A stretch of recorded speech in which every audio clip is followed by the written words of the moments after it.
భారతదేశంలో మత ప్రలోభ పెట్టి ఒక మతంలోనికి మార్చడానికే ఈ బీసీసీ అనే యాక్ట్ వచ్చింది.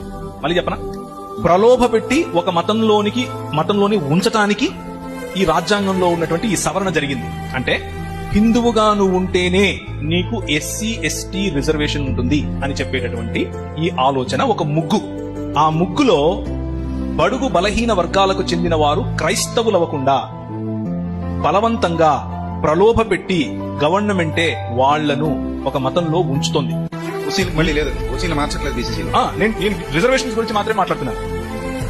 సో రాజ్యాంగ వ్యతిరేకమైనటువంటి ఈ పనికి రాజ్యాంగంలోనే చోటు కల్పించిన రాజకీయాలను మార్చాలి. దానికి పోరాటం చేయాలి. జరుగుతోంది పోరాటం, అందులో భాగమవ్వండి. అంతేకాని తల ఒగ్గి మీరు అవునా అది చెప్పిందా అయితే నన్ను కూడా ఇలాగే అడిగారు. నేను మా పిల్లల్ని తీసుకెళ్లి జాయిన్ చేయడానికి వెళ్ళాను స్కూల్లో. సార్ మీ కులం చెప్పండి అన్నాడు. ఎందుకు నీకు అన్నాను. రాయాలి సార్ అన్నాడు. నాకు లేదురా అన్నాను.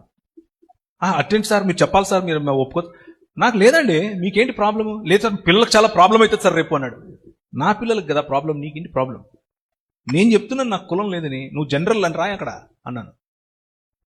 సరే సార్ మీ ఇష్టం అన్నాడు, రాశాడు. ప్రతిఘటించడం నేర్చుకోవాలి. తల ఒగ్గేంత వరకు ఈ సిస్టమ్ అనేది అలాగే తల ఉంచు. అలాగని చెప్పి నేను ఇప్పుడు మైక్ పట్టుకొని మీరొవ్వరు కూడా అందరూ ఇలాగే చేయండి అని నేను చెప్పను. అది మీ వ్యక్తిగత చాయిస్.